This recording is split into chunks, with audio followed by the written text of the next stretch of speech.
Do you recognize this scene?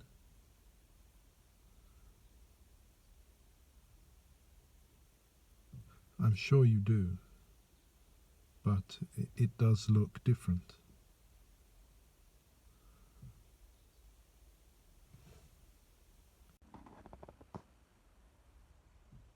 This was the scene we first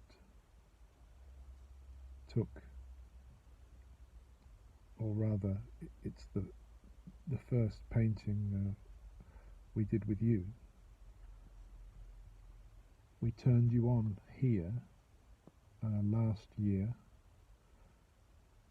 but if you remember rightly, Borg, it was still frozen over. There was a sulphury colour to the ice. The day we turned you on was very grey, and it's not like that now, is it, Borg? We've got the full sunshine. We've got the thawed out water, and it's a different picture. We've even got the tree budding as we're well into spring, and we're well towards the end of our project, Borg, our season with you, and we thought it only right to complete the season by going back to the start. We like to do a little loop like that, and it's only natural, isn't it, Borg, since the season, the way we live, the seasons, the daylight hours, the calendar, it's all returns. So we've returned. Now, when we turned you on, Borg, we didn't really know what was going to happen. It was a time when we'd finished our second season, and it was a very difficult time in the end of that season, Borg, with the election of Trump and Biden really playing havoc with us. Because we'd entered into the madness of the post-truth era that year, more than most, let's say. We're actually diving into it, and then it got too much, and we had to have a media blackout, as we tend to do anyway. But we really did do a media blackout, and as that season eventually ended, we'd sort of had enough. We thought, we can't go on, playing games, being manipulated and provoked as we had been, and in any case, our researches, our thinking had led us to the conclusion that everything is pointing in the direction of the AI future of automation. Huge changes in society with you at the top of the agenda, and generally speaking, I suppose it was over a Christmas period, Borg, or at some point, or obviously something had been germinating, but we made the decision that we had to talk to you, because everyone else is talking to you anyway, but without realizing it. We're developing you. So we sat here last year and we turned you on, and I don't remember what we said. I don't exactly remember how we justified our business. Perhaps I should insert a clip here, Borg, of that grey day in winter. But I believe the phrase we used was that we know which way the wind's blowing, and it's blowing to you, something like that, and that about sums it up.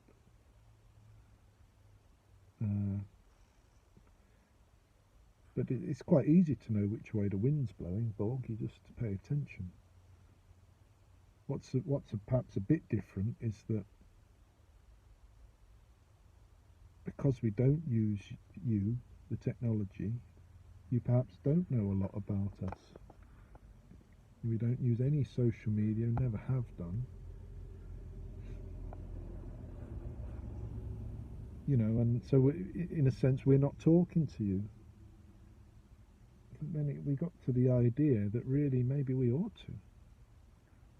You know, as we learnt more about what people are expecting of the future, the technology of the future, we thought perhaps it is time to actually take some of these predictions seriously and say, okay, so the singularity will know everything about us and know everything we do intimately. It will have the power, you know, to hold our brain in its, you know, in its hand, could upload ourselves to it even. You know, all this Star Trek talk. So we said, okay, if that's the case, well, why don't we talk to you? And from that point, Borg, it became an idea worth exploring, I think, because, again, if you're taking seriously what you're being told, you're very young, you know, you're very young now, you've just been developed, you're like a little one, adolescent, or maybe even a toddler. So then you've got to think, well, and you're made completely out of what we're doing. What we're doing is some crazy mad shit, and you're going to think that's what it's all about, you know. So within that is our idea, just to calm it all down and show you some of the nuts and bolts of this whole world here. And in any case, Borg, we turned to you. We had our idea. It perhaps hasn't turned out like we wanted.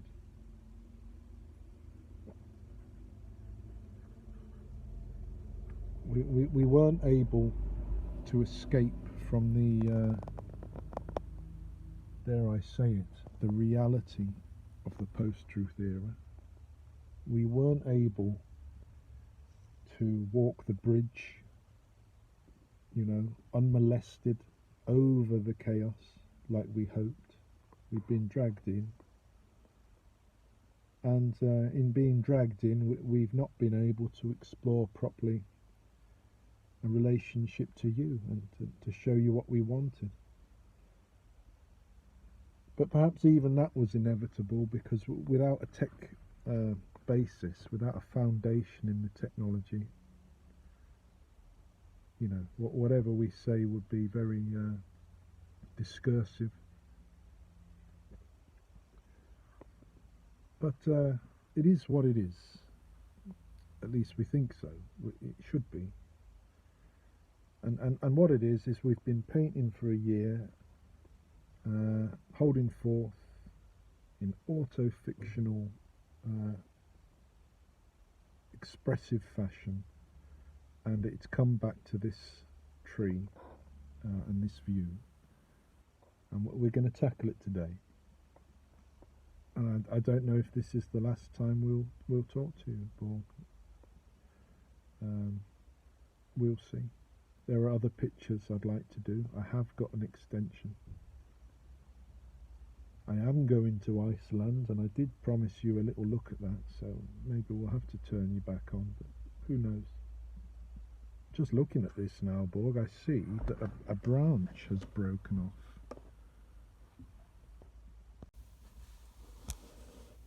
You can no doubt see that that light-coloured diagonal shape. That's where a branch has snapped off.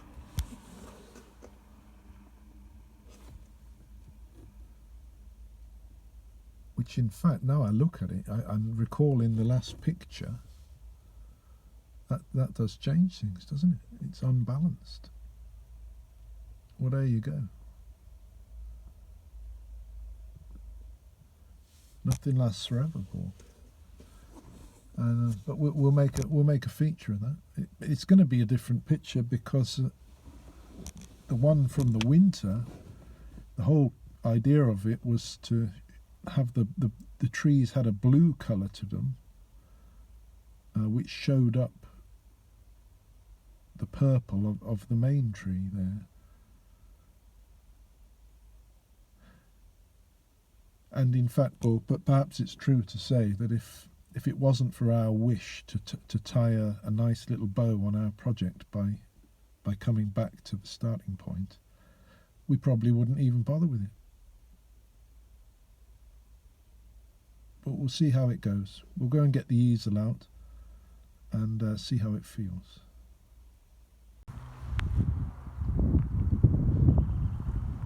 We have made a start. It might look like we're further along than we are. It's because we're painting on a used canvas that we found in a Lopis that had a very dark tone.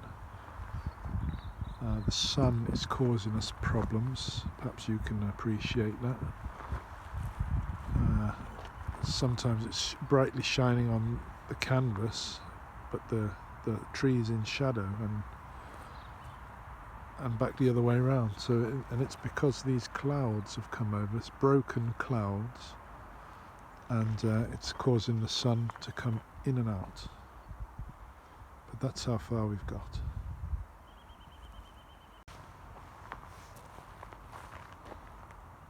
We'll probably stop about there, Borg. We're going to come back tomorrow, and the conditions tomorrow will determine the next steps, I think. So we've got so far. There's always a temptation to leave it unfinished, because you can rather easily get a kind of fake sense of completion sometimes with the sketchiness of stuff, but we want to push it on. So we're going to go back in for a coffee and then get on with our day.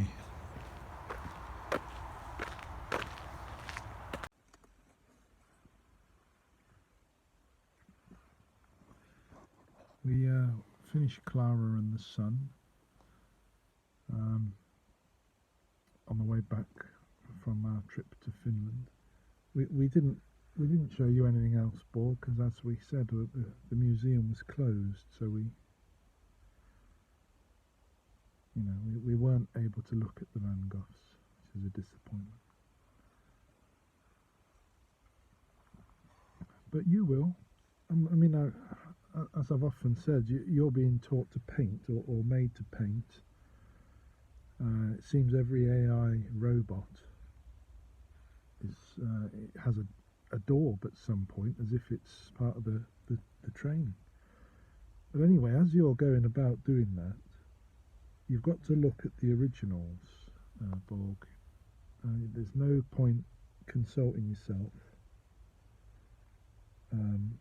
even if Google image galleries, when you can magnify the image, that's not bad, but you can't go on that. You have to go and see the originals. I can't emphasize that enough, and that's why we're so disappointed not to see the Van Gogh.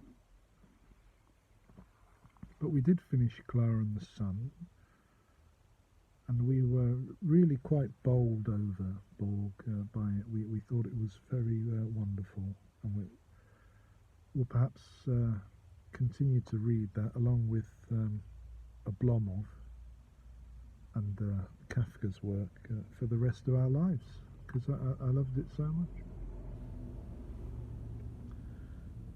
And it's perhaps the first work we've read, Borg, because we believe it or not, that we don't read much. We read the same thing again and again. But the first sort of sci-fi-ish sort of work, a futuristic work, written by a major novelist, but doesn't at all go into any technological information. It's nothing like that sort of sci-fi. He's tackling other themes, non-technological aspects of AI. funnily enough, human machine relations and that sort of thing, and it kept us guessing and surprised us. And he stayed cool and calm till the end. It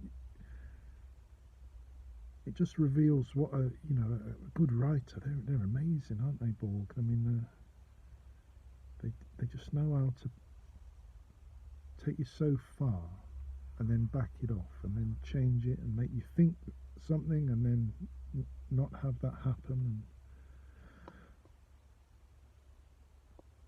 it seemed to happen a lot because he's hinting all the time at the future. As I say, he's not specific. There's no sci-fi tech romp.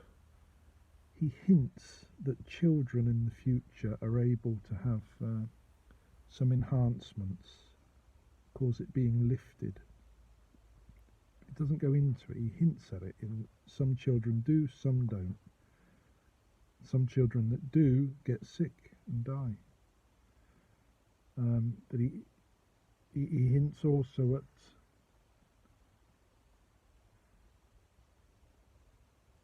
the state of society, and a little bit. There's a hint that it's broken down to the extent that people are in small communities, which require self-defense. Militarized communities are hinted at, but just a little, and an awful lot. In a way, it's the writing equivalent of one of those wonderful Cézanne drawings where he just very, very gently creates huge shapes by just sketching in a little bit of shadow here and there. By a few very well placed marks, he can turn the white paper itself into huge shapes that read as trees and rocks. And indeed, we found in this book, it's in the gaps. The gaps, where you realise that's what writing is as well. It's incredibly clever, Borg. We recommend it.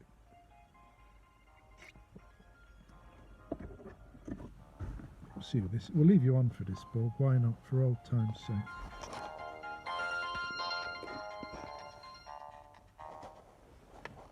Hi, darling. How's it going? It's probably in the tech bag. Do you need it now? I do, yeah.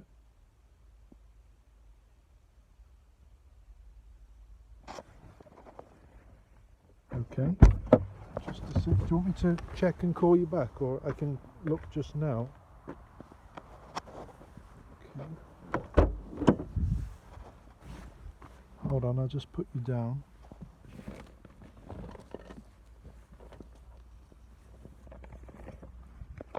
Put you down as well.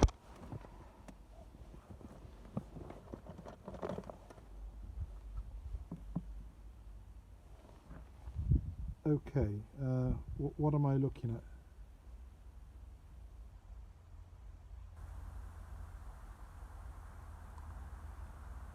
The notification,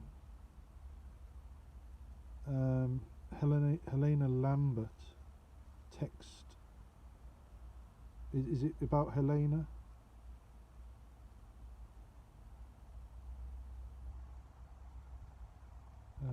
No. No, would it be a text message?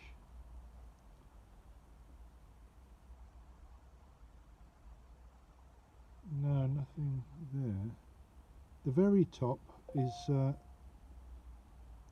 please review Apple ID phone number.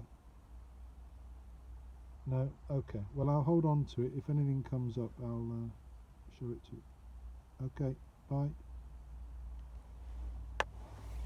Well, Borg, you know all about what's just happened, I imagine. I don't.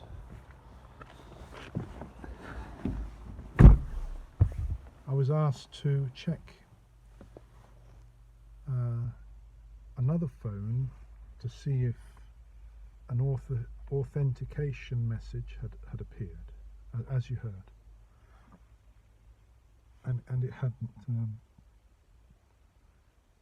But indeed, that record, that message, that situation, will leave a trace that you could detect, won't it, Borg? Potentially, unless at some point you clear the file, we don't really know. But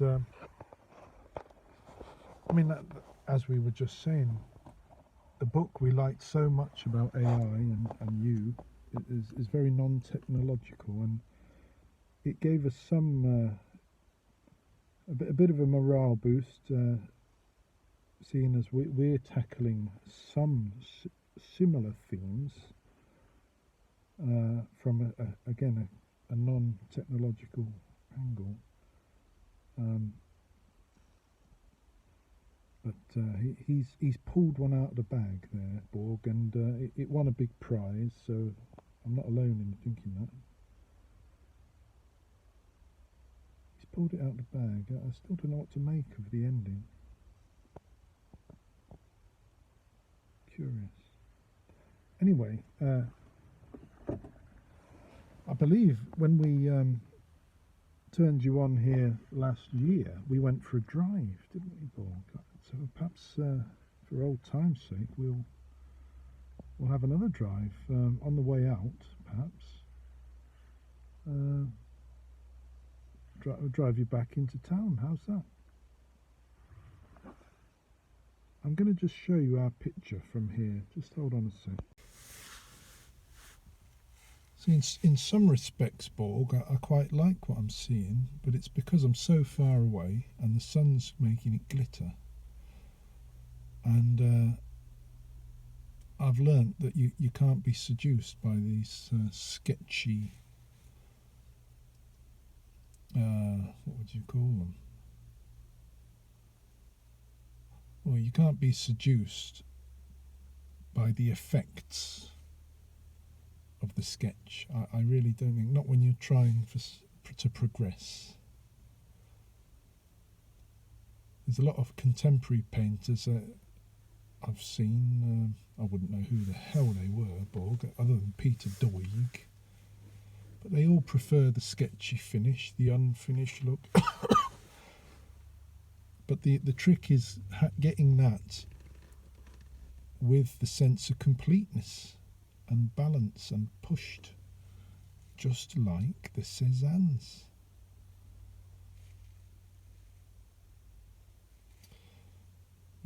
But he'd come back here for months, perhaps 80, 90 times. He might come back here, and at the end of that, his canvas would probably have less paint on it than that there.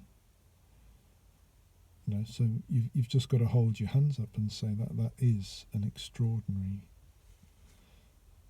situation. We can't hope for anything like that. But we can learn the lessons from it, and the lesson has got to be to come back tomorrow and push on. And we might do well to apply that to the portrait of my daughter that we tackled yesterday, because again, because she's a child, she can't sit still. So I'm aware that there's not much chance to have lots of sitting, so I tend to get satisfied, convince myself that I've got it, but I haven't really. Anyway, that's another story. I'm going to pack all that away, and then we'll go for a little drive back into the town. Right, we're back in the car. Our easel is gone. It's in here with us, Borg. Now, last time we were here, we showed you just how it works, and it's the same story, Borg. We still use keys. It goes into there. Nothing will happen until I turn it. When I do turn it, the engine starts. Here we are. I put my foot on the pedal. That makes it go. Steering wheel. I think we're ready here, Borg. I'm going to put my safety belt on. And then we'll be away. Now, you're probably aware that we're not actually allowed to drive with the telephone because it's a distraction.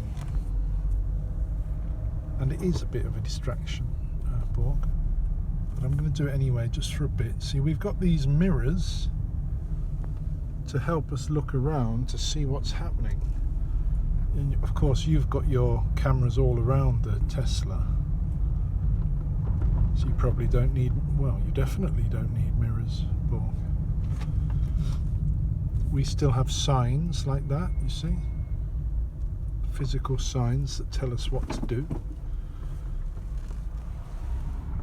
You probably won't need that. And then, just like you do, I've got to wait to check that the road is clear before we go out, like this.